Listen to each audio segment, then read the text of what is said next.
Good morning, dear students. Last time we have completed with the prokaryotic cell organelle listing. Okay, we have observed this entire list of the prokaryotic cell organelles. Today we are moving towards details of each and every organelle. तो आप देख सकते हैं यहाँ पे सबसे पहला important part आपको दिखाया गया है, that is cell envelope. Cell envelope जो है, it is made up of these three parts, that is glycocalyx, cell wall and plasma membrane.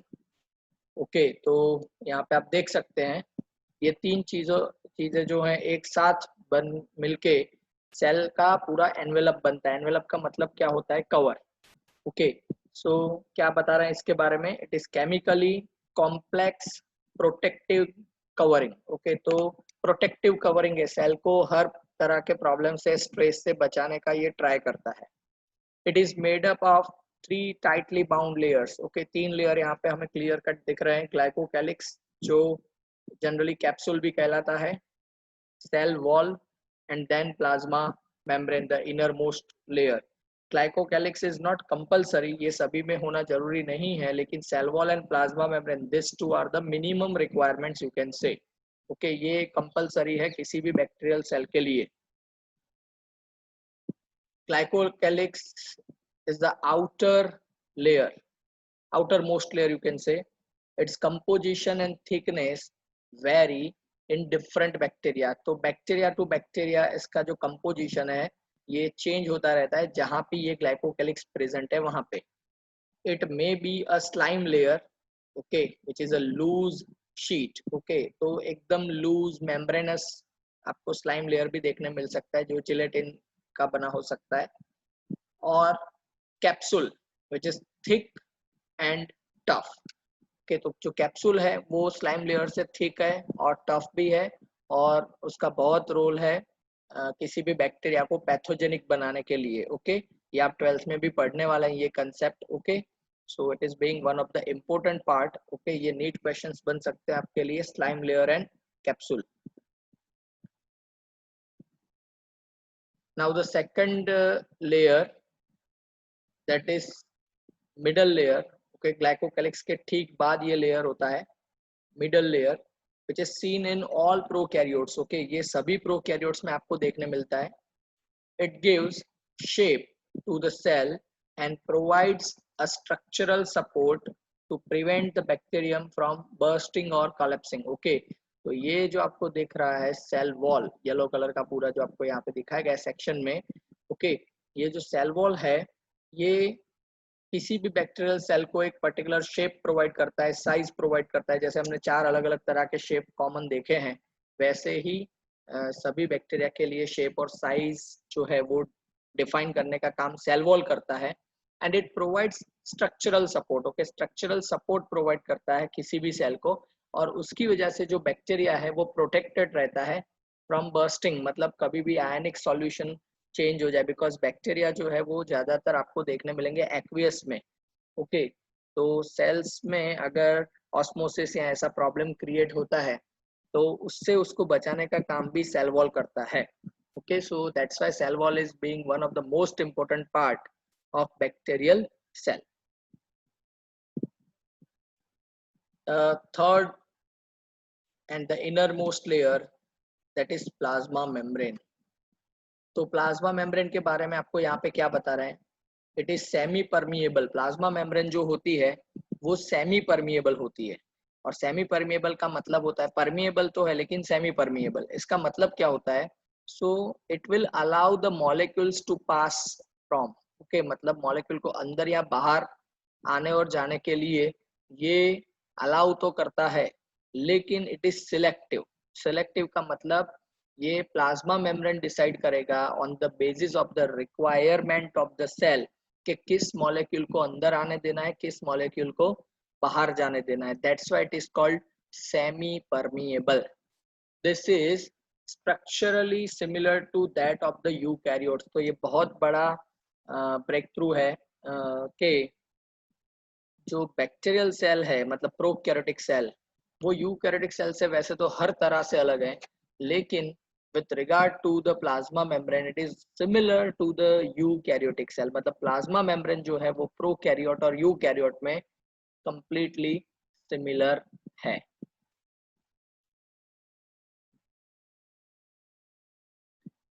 Fine. ये नीट के लिए बहुत इंपॉर्टेंट है आप लोगों के लिए. तो सेल एनवेलप की ही बारे में यहाँ पे बात कर रहे हैं. Based on the types of the cell envelopes and response to the gram staining. ये gram staining एक staining technique है.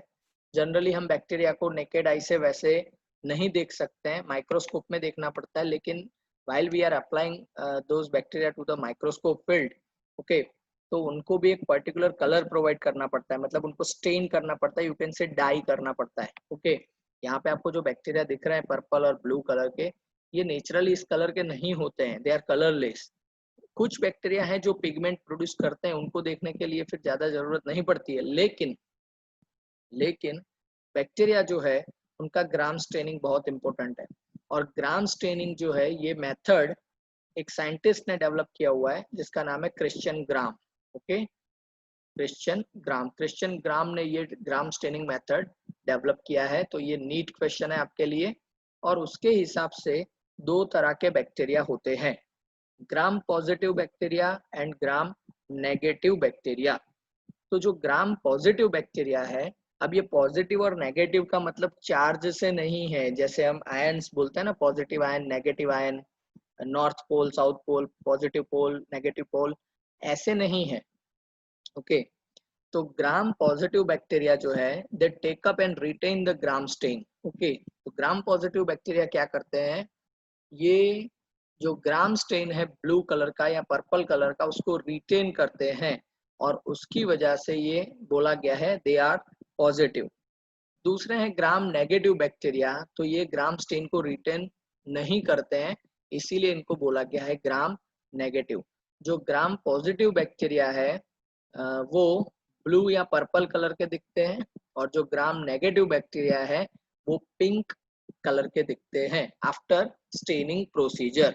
ओके, तो वैसे तो ये टेक्निक डिटेल में है पूरी, लेकिन अगर मैं आपको अभी बताऊंगा तो you are going to be confused. Okay, लेकिन अगर किसी को डाउट है और किसी को सीखना है, समझना है, तो they can call me, no problem with that. अभी के लिए आपके लिए इतना इनफ है कि ग्राम पॉजिटिव मतलब the bacteria which can retain this gram stain which is having purple color. Okay, so those bacteria will be observed as purple blue, and gram negative which are not going to retain this purple color gram staining. Okay, और उसकी वजह से ये जो bacteria है वो आपको pink colour के दिखने वाले हैं. so you can clearly distinguish them from each other. Okay, तो ये ऐसा क्यों हुआ, तो ऐसा होने का जो रीजन है,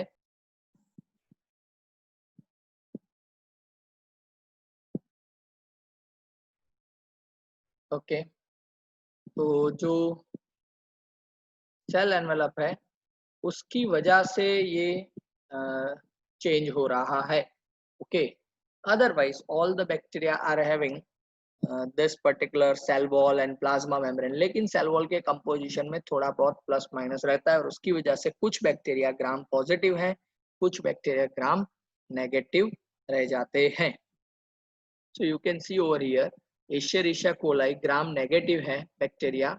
ओके, यहाँ पे थोड़ा डार्क कलर आपको दिखाया है, वैसे ये पिंक कलर होता है.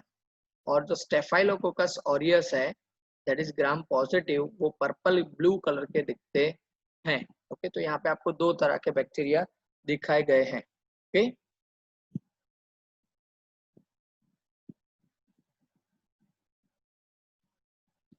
ओके, दूसरा जो पार्ट है which is connected to the cell envelope only, mesosome and chromatophores. Okay, mesosomes and chromatophores, these are the modifications of the plasma membrane, इसीलिए इसको बोला गया membranous structures. Okay, mesosomes and chromatophores.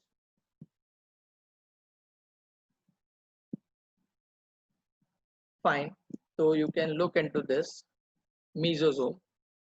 It is formed by the infolding of the plasma membrane. यहाँ पे आप देख सकते हैं this is the plasma membrane, okay the last line, और यहाँ पे आपको उसका इनफोल्ड दिख रहा है, infold. So these are called mesosomes. Infolds of the plasma membrane is called mesosomes. It includes vesicles, tubules and lamellae. Okay, तो mesosomes क्या क्या हो सकते हैं? तो vesicles भी हैं, tubules भी हैं और lamellae भी हो सकते हैं. Infolds of the plasma membrane that is known as mesosome. ये बहुत बार कंफ्यूज करेगा आपको नीट में. ओके तो आपको स्ट्रिक्टली याद रखना है infold of the plasma membrane that is mesosome. Now what are the functions of the mesosomes? तो mesosomes are helping for the cell wall formation. तो सेल वॉल बनाने के लिए मेसोसोम्स हेल्प करते हैं. ओके बिकॉज प्लाज्मा मेम्ब्रेन के ठीक ऊपर क्या है हमें पता है, सेल वॉल. ओके तो वो फॉर्मुलेट करने में भी mesosomes are helping. For DNA replication that is chromosome replication, ये आपका जो है nuclear material that is DNA, उसका जो रेप्लिकेशन होता है, रेप्लिकेशन मतलब doubling, doubling of the DNA जब होता है ओके उसमें भी मेसोसोम का रोल है. क्या रोल है तो ये मैं आपको बता देता हूँ, वैसे आपके सिलेबस के बाहर है ये, लेकिन ये जो DNA it is going to attach over here.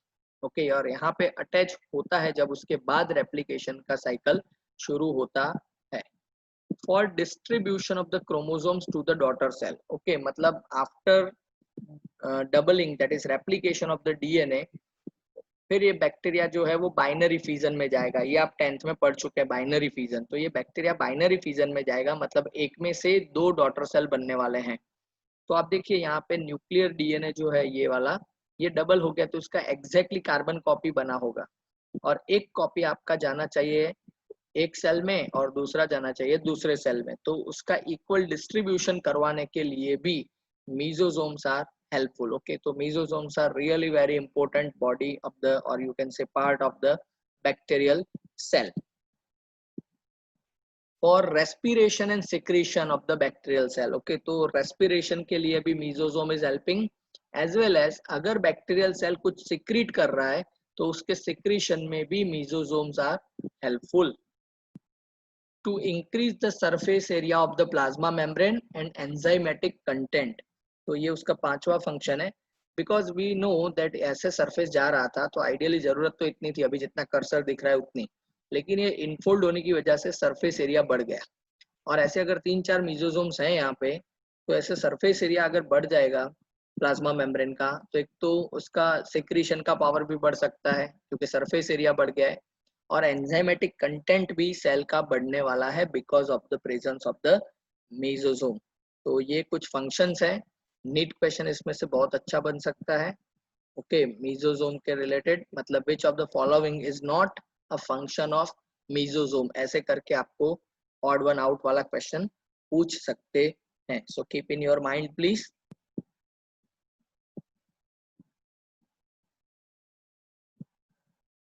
Chromatophores.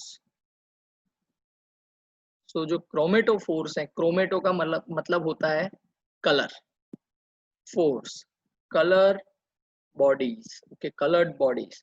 तो these are the pigment, pigment का मतलब भी क्या होता है colour. So these are the pigment containing membranous infoldings in some prokaryotes. Okay तो ये भी प्लाज्मा मेम्ब्रेन के इनफोल्डिंग ही है. ओके लेकिन इसमें स्पेशलिटी क्या है, पिगमेंट है. मीजोजोम में पिगमेंट नहीं होता है, क्रोमेटोफोर में पिगमेंट होता है. Okay for example in cyanobacteria, मतलब जो ब्लू ग्रीन algae है वहां पे आपको ऐसे क्रोमेटोफोर्स देखने मिल सकते हैं जिसमें क्लोरोफिल ए और कुछ और ये पिगमेंट्स है, फोटोसिंथेटिक पिगमेंट्स, वो प्रेजेंट होते हैं. So chromatophores is also one kind of the infolding in the prokaryotes. Then the nucleoid. So nucleoid it is formed of non-membranous that is called naked, मतलब आसपास उसके मेम्ब्रेन नहीं है, यहाँ पे सराउंडिंग में कोई मेम्ब्रेन यहाँ पे नहीं है. ओके अदरवाइज न्यूक्लियर मेम्ब्रेन होना चाहिए, लेकिन हमें पता है प्रोकैरियोट का मतलब मैंने लास्ट टाइम जो आपको बताया था उसमें न्यूक्लियर मेम्ब्रेन या जिसको हम न्यूक्लियर एनवेलप भी बोलते हैं वो नहीं होता है.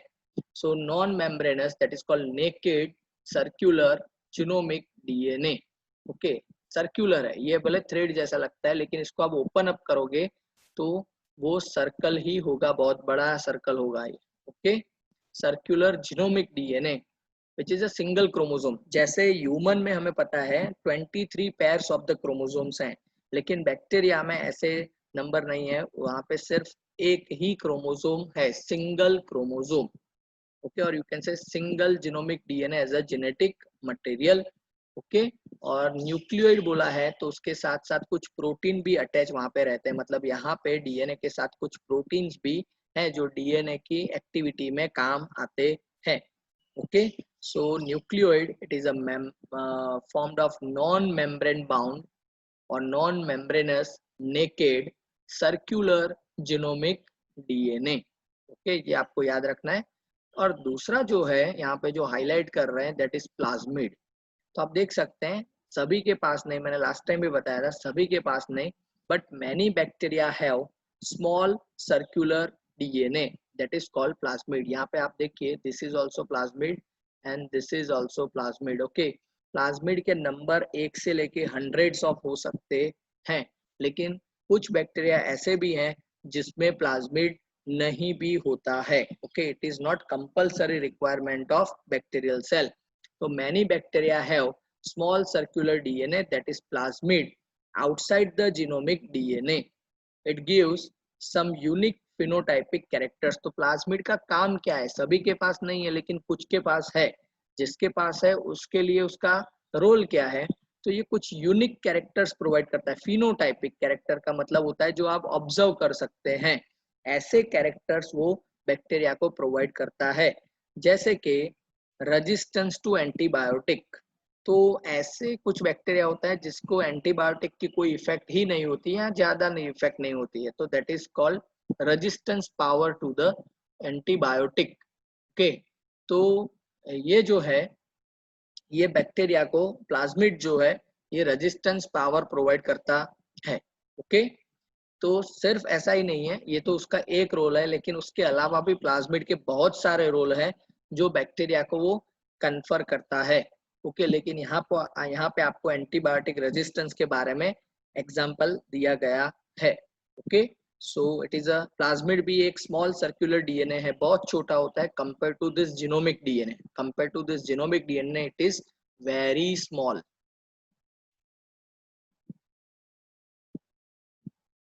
Now come to the fourth structure, that is flagella. So flagella are thin filamentous extensions from the cell wall of motile bacteria। तो आप देख सकते हैं यहाँ पे आपको थीन फिलामेंट स्ट्रक्चर दिख रहा है, ओके, टेल के जैसा, to the motile bacteria only. तो जो बैक्टीरिया मूवमेंट करते हैं अपने हिसाब से, फ्लॉट नहीं, खुद मूवमेंट करते हैं, एक्टिव मूवमेंट करते हैं, ऐसे बैक्टीरिया के पास ही ये फ्लेजेला होता है, not to all. Okay, their number and arrangement are varied in the different bacteria. तो इनके जो नंबर है फ्लेजेला के वो एक भी हो सकता है फ्लेजेला, दो भी हो सकते हैं, तीन चार भी हो सकते हैं, depends on the type of the bacteria. Okay, और अरेंजमेंट की उसके हिसाब से चेंज होता रहता है। Bacterial flagellum has 3 parts. किसी भी फ्लेजेला के 3 पार्ट होते हैं, दैट इज कॉल्ड फिलामेंट, दूसरा होता है hook, and the third one is a basal body. So यहाँ पे फ्लेजेला का जो स्ट्रक्चर है उसको एनलार्ज करके यहाँ पे दिखाया है टेल को। ये जो सबसे ऊपर का जो पार्ट है दैट इज कॉल्ड फिलामेंट, मतलब जो टेल लाइक स्ट्रक्चर है एक्चुअली वो ये पीछे वाला पोर्शन पूरा। ओके, फिर ये दूसरा है हुक। हुक का काम क्या होता है, जनरली किसी भी हुक का काम क्या होता है, तो किसी सरफेस पे अटैच करना। तो ये जो टेल है वो टेल यहाँ पे हुक के साथ अटैच है, और ये हुक जो है वो बैक्टीरिया का जो एनवेलप है उसके ऊपर अटैच रहता है, तो हुक का काम ये है। और बेजल बॉडी जो है नीचे, ये पूरा आपको कॉम्प्लेक्स स्ट्रक्चर जो दिख रहा है that is called basal body. Okay, basal body, fine. तो ये बेजल बॉडी जो है that is present within this cell envelope. Okay, ये सेल एनवेलप में प्रेजेंट है। यहाँ पे आपको लिखा है कुछ OM that is outer membrane, फिर PG that is peptidoglycan. Peptidoglycan cell wall में होता है, और ये CM that is cell membrane, outer membrane मतलब ये बोल रहे हैं आपको कैप्सूल। फिर PG that is peptidoglycan, peptidoglycan का मतलब होता है cell wall, because cell wall is made up of the peptidoglycan. और नीचे जो है that is CM that is cell membrane.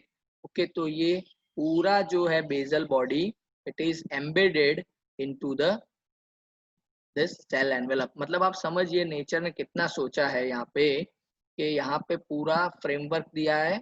Okay, और उस फ्रेम में ये हुक अटैच होता है और हुक के साथ पूरा फिलामेंट अटैच रहता है।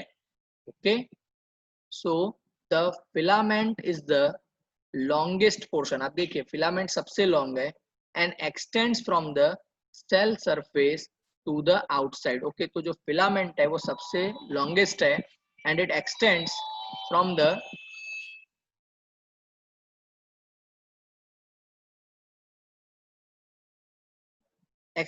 From the cell surface to the outside. Okay, तो सरफेस से बाहर आपको फिलामेंट देखने मिलेगा इस फ्लैजेलम का। ओके, और आप देखिए यहाँ पे बेसल बॉडी में जो है that is bidirectional rotary motor, bidirectional rotary motor. ये बेसल बॉडी में बाय डायरेक्शनल रोटरी मोटर का मतलब क्या है, ये आप देखिए इसका अरेंजमेंट जो है that is like motor. Okay, और ये मोटर का मतलब क्या है, ओके, मोटर का मतलब क्या है, तो जैसे एक मोटर होती है घर पे, हमें पता है इलेक्ट्रिक मोटर जो है, ऐसे ही आप इसको मूव कर सकते हैं टरबाइन के जैसे। ओके, मतलब ये मोटर चलती है और उसके हिसाब से ये जो फिलामेंट का शाफ्ट है वो चल सकता है क्लॉकवाइज एंटी क्लॉकवाइज, और उसके हिसाब से ही यहाँ पे ये आप बोल सकते हैं बैक्टीरिया की मूवमेंट फिक्स होती है, वो आगे जाएगा कि टम्बल करेगा, everything is decided like this. Okay, so it is very interesting कि नेचर ने एक छोटे से बैक्टीरिया में भी इतना कुछ सोचा है।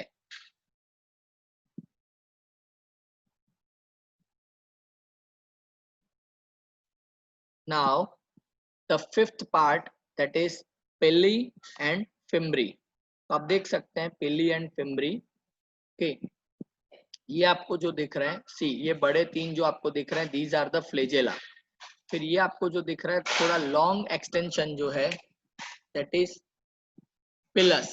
ओके, और ये बाकी के जो फाइबर्स दिख रहे हैं bristle like those are fimbriae. Okay, तो ये बहुत इंपॉर्टेंट है किसी भी बैक्टीरिया के लिए, चाहे वो मूवमेंट करता हो या ना करता हो, तो मतलब मोटाइल है या non motile doesn't matter. So these are the surface structures that have no role in the motility. Okay, ये मोटिलिटी के लिए नहीं है। ओके, मोटिलिटी के लिए तो फ्लेजेला है। ओके, लेकिन मैंने पहले बताया कि मोटाइल हो या ना हो सभी के लिए इंपॉर्टेंट है, और इसीलिए आप देखिए फ्लेजेला वाला सेल दिखाया है, फिर भी पिलस और फिम्ब्री दोनों आपको यहाँ पे दिखाए हैं। तो पिल्ली विच इज इन सिंगुलर आप इसको बोलेंगे pillars, which are elongated tubular structures made of a special protein, NEET question है ये, which is called pillin। Okay, तो पिलिन प्रोटीन का बना हुआ है। तो पिली is an elongated tubular structure which is made up of a special protein. This special protein is known as pillin. Okay, fimbri. Fimbri are small bristle-like fibers sprouting out of the cell. अब देखिए यहाँ पे सारे बहुत सारे fimbri है. In some of the bacteria, they help to attach the bacteria to rocks in streams and to the host tissues. तो जो बैक्टीरिया आपको ऐसे मूविंग वाटर में जो देखने मिलते हैं, तो वहां पे उनको रॉक्स पे अटैच करके रखने के लिए fimbriae is very important. Okay, तो एकदम फर्मली बैक्टीरिया को वहां पे अटैच करके रख सकता है। So that is the function of the fimbriae.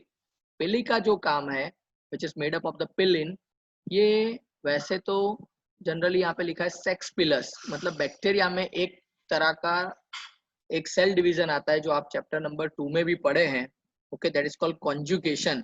तो कॉन्जुगेशन में दो बैक्टीरिया एक दूसरे के साथ फिजिकली अटैच होने चाहिए, फिजिकली एक दूसरे के साथ अटैच होने चाहिए, और ये फिजिकली जब अटैच होते हैं दो बैक्टीरिया, तब उनके बीच में जो ब्रिज करने का काम करता है दैट इज कॉल्ड पिलस, और वो रिप्रोडक्शन के लिए यूज हो रहा है। ओके, तो उसके लिए वर्ड यूज होता है सेक्स पिलस। ओके, तो क्या होता है, यहाँ से इसका जेनेटिक मटेरियल यहाँ पे अगर कोई दूसरा बैक्टीरिया है तो वहां पे जाके डिलीवर होता है कॉपी होने के बाद। जैसे अभी मैं आपको सिंपल ही एक ड्रॉ करके दिखा सकता हूँ इसके साथ ही। Okay, you can look here, जैसे ये एक बैक्टीरिया है आपके सामने। ओके, और ये एक दूसरा बैक्टीरिया है। ओके,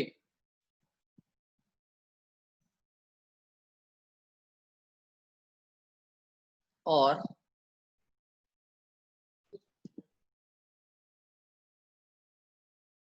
यहाँ पे ये जो है एक बैक्टीरिया, सपोज इसका पिलस और ऐसे ही दूसरे बैक्टीरिया का पिलस एक दूसरे के साथ फिजिकली कांटेक्ट में आता है। ओके, और क्या करते हैं ये, तो जेनेटिक मटेरियल एक दूसरे का डिलीवर करने का काम करते हैं। ये इसका जेनेटिक मटेरियल है और ये इसका जेनेटिक मटेरियल जो है ना वो यहाँ से होके यहाँ पे डिलीवर हो सकता है, और ऐसे उसका भी हो सकता है, डिपेंड के कौन डिलीवर करेगा कौन रिसीव करेगा।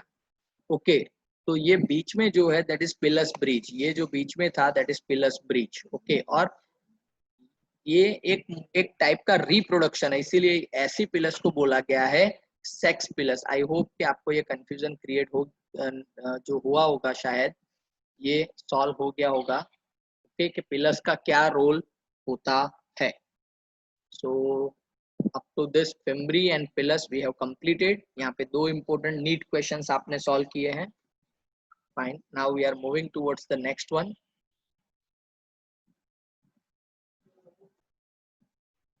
That is ribosomes. बहुत इंपॉर्टेंट है ये डियर स्टूडेंट्स, राइबोसोम। तो यहाँ पे आपको जो स्मॉल दिख रहे हैं dots, okay, those are the ribosomes. So they are associated with the plasma membrane of the prokaryotes. तो राइबोसोम्स जो है वो प्लाज्मा मेम्ब्रेन के साथ एसोसिएटेड हैं। They are about 15 nanometre by 20 nanometre in size. तो राइबोसोम्स जो है वो 15 से लेके 20 नैनोमीटर साइज के 15 बाय 20 नैनोमीटर साइज के होते हैं। They are made up of two subunits. तो राइबोसोम्स जो है they are made up of the two subunits, that is 50s and 30s सब यूनिट्स। ओके, तो 50s एंड 30s सब unit के राइबोसोम्स के सब यूनिट्स होते हैं। ओके, और दोनों मिलके they together form 70s prokaryote ribosomes. 70s prokaryote ribosomes. Okay, तो 50s एंड 30s यूनिट्स। तो 50 और 30 तो 80 होता है ना, लेकिन यहाँ पे क्या दिख रहा है आपको, 70 लिखा हुआ है। तो बहुत बार ये स्टूडेंट्स को दिक्कत होती है। 50s, S stands for the Svedberg unit. Okay, ये एक साइंटिस्ट का नाम है और उसने ये यूनिट डेवलप किया है, दैट इज स्वेट्सबर्ग यूनिट। ओके, तो कैसे ये मतलब यूनिट क्यों दिया गया, तो राइबोसोम्स को उसके मॉलिक्यूलर वेट के अकॉर्डिंग सेपरेट करने के लिए, ओके, जो सेंट्रिफिकेशन हुआ, ओके, एक टेक्निक है कॉल्ड सेंट्रिफिकेशन, जहां पे मॉलिक्यूलर वेट के अकॉर्डिंग आप मॉलिक्यूल्स को सेपरेट कर पाते हैं, कर सकते हैं। तो 50s राइबोसोमल सब यूनिट एंड 30s राइबोसोमल सब यूनिट, ये दोनों साथ मिलके 70s राइबोसोम बनाते हैं। और ये जो 70s राइबोसोम्स हैं विच आर प्रोकैरियोटिक राइबोसोम्स, यहाँ पे आप देखिए 30s वाला जो है ऑब्वियसली स्मॉल सब यूनिट है, इसका मॉलिक्यूलर वेट 30s जितना है। दूसरा है लार्ज राइबोसोमल सब यूनिट जिसका मॉलिक्यूलर वेट 50s जितना है। दोनों साथ में मिलके 50 एंड 30 ये 70s राइबोसोमल सब यूनिट बनाते हैं। तो 50 और 30 80 होना चाहिए, उसकी जगह पे 70 क्यों हुआ, ये क्वेश्चन बहुत स्टूडेंट को होता है। तो जनरली यहाँ पे 70s जो बन रहा है तो 10s जितना इन दोनों में से कंट्रीब्यूट होता है, 10s जितना जो एक दूसरे में फिक्स हो रहा है। मतलब आपको बाहर से ये 70s दिखने वाला है, 50 और 30 इन दोनों में से मिलके 10s जितना जो है वो सॉकेट में जैसे एंटर होता है ना, तो दिखता नहीं है। ओके, तो उसके हिसाब से यहाँ पे 70s राइबोसोमल सब यूनिट बनता है। यहाँ पे आप देख सकते हैं S जो है that is sedimentation coefficient, a measure of density and size. Okay, मतलब क्या होता है, जब हम राइबोसोम को सेपरेट करते हैं using a technique which is not centrifugation. Okay, centrifugation मतलब कॉन्स्टेंटली उसको वॉर्टेक्स करते हैं, हम मिक्स करते हैं, सेंट्रीफ्यूज करते हैं सेंट्रल फोर्स सेंट्रीफ्यूज फोर्स के अकॉर्डिंग। तो हर एक मॉलिक्यूल अपने अपने मॉलिक्यूलर वेट के हिसाब से सेपरेट होता है। लार्ज मॉलिक्यूल जो होते हैं, ज्यादा मॉलिक्यूलर वेट वाले, वो बॉटम में चले जाते हैं, उससे लाइट वेट वाले जो है उससे ऊपर रहते हैं, उससे भी लाइट वेट वाले जो है उससे भी ऊपर रहते हैं। ऐसे लेयरिंग होता है, और ये लेयरिंग किस हिसाब से होता है, तो that is due to sedimentation coefficient, और ये जो है that is Svedberg unit. Okay, तो यहाँ पे आप प्रोकैरियोटिक राइबोसोम देखिए, 30s which is small ribosomal subunit, 50s which is large ribosomal subunit in case of the prokaryotes, या तो आप बोल सकते हैं in case of the bacteria. Okay,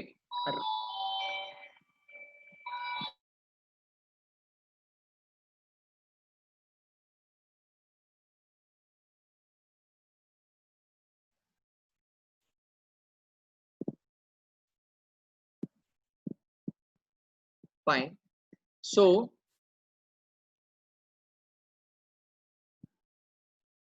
आप देख सकते हैं यहाँ पे प्रोकैरियोटिक राइबोसोम्स। ओके, और prokaryotic ribosome, ribo plus some, ये है नाम।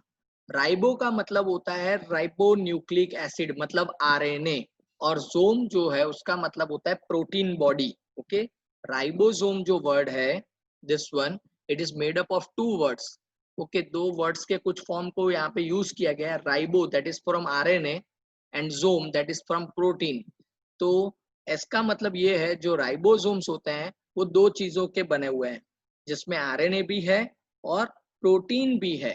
तो आप देख सकते हैं यहाँ पे 30s राइबोसोमल सब यूनिट, और ये आपके लिए इंपॉर्टेंट क्वेश्चन है।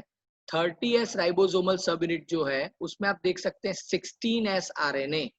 ओके, 16s आरएनए यहाँ पे है। ओके, और 50s राइबोसोमल सब यूनिट जो है उसमें दो आरएनए है, दैट इज 5s आरएनए और 23s आरएनए। ओके, और ये आरएनए कौन से टाइप के हैं, तो आरएनए, राइबोसोमल आरएनए, इसीलिए। तो 30s में सिर्फ एक टाइप का आरएनए है, दैट इज 16s, और 50s में दो तरह के आरएनए, सबसे बड़ा और सबसे छोटा। तो 5s RNA and 23s RNA ये 50s में है, और जो मिडल वैल्यू है दैट इज 16s, वो 30s राइबोसोमल सब यूनिट में है। दोनों कंपाइल होके आपको दिखते हैं 50 और 30 मिलके 70s। ये बहुत इंपॉर्टेंट क्वेश्चन है, बहुत स्टूडेंट गलती करते हैं, सो प्लीज रिमेम्बर।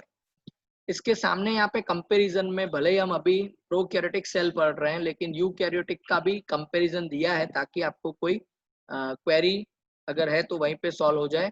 तो यूकैरियोटिक के जो राइबोसोम होते हैं दैट इज ऑफ एटीएस के होते हैं, और उसके भी सब यूनिट दो ही हैं, लेकिन सब यूनिट चेंज हो जाते हैं, दैट इज 40s राइबोसोमल सब यूनिट एंड 60s राइबोसोमल सब यूनिट। तो 40 और 60 वैसे होते 100 हैं, लेकिन कलेक्टिवली ये हो जाते हैं 80s, क्योंकि ये जो सॉकेट बन रहा है उसमें 20s जितना यूटिलाइज हो जाता है, मतलब दिखता आपको 80s जैसा है। ओके, तो वहां पे भी आप देखिए 40s राइबोसोमल जो सब यूनिट है उसमें एक आरएनए है, दैट इज 16s आरएनए, और जो 60s राइबोसोमल लार्ज सब यूनिट है उसमें तीन तरह के आरएनए है, that is 5s RNA, 5.8s RNA और 28s आरएनए। तो 5s आरएनए है वो दोनों में कॉमन है, प्रोकैरियोटिक में भी और यूकैरियोटिक में भी, लेकिन बाकी के जो सभी हैं वो सभी के सभी एक दूसरे से अलग है। ओके, तो यूकैरियोट में जो है लार्ज राइबोसोमल सब यूनिट में दो आरएनए है, तीन आरएनए है, that is 5s, 5.8s and 28s।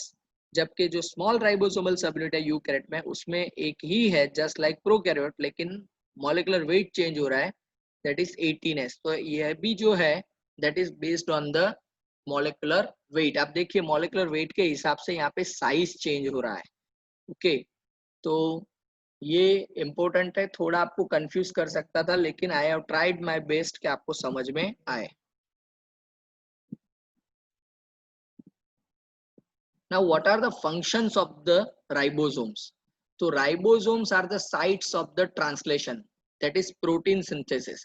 तो न्यूक्लियस में डीएनए होता है, डीएनए में से आरएनए बनता है through the process of transcription, और फिर उसमें से जो एमआरएनए है वहां से बाहर आता है into the cytoplasm of the cell, और राइबोसोम पे आके ये ट्रांसलेट करता है।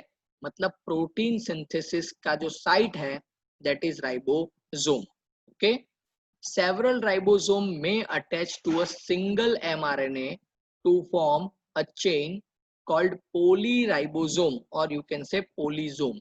ओके, तो यहाँ पे आप देख सकते हैं ये जो आपको चेन दिख रहा है पूरा, this one the green chain, that is mRNA। Okay, यहाँ पे लिखा हुआ है इट इज mRNA। और ये mRNA आप देखिए, स्मॉल राइबोसोमल सबयूनिट, ये स्मॉल राइबोसोमल सबयूनिट आया, लार्ज राइबोसोमल सबयूनिट आया, दोनों अटैच हो गए और उसके बीच में से ये एमआरएनए पास हो रहा है। और जब ये एमआरएनए पास हो रहा है तब ये प्रोटीन बन रहा है। लेकिन ऐसे बहुत सारे, अगर आपका प्रोटीन बड़ी साइज का है, एमआरएनए का चेन बड़ा है, तो फिर बहुत सारे राइबोसोम एक साथ टीम वर्क करना शुरू कर देते हैं।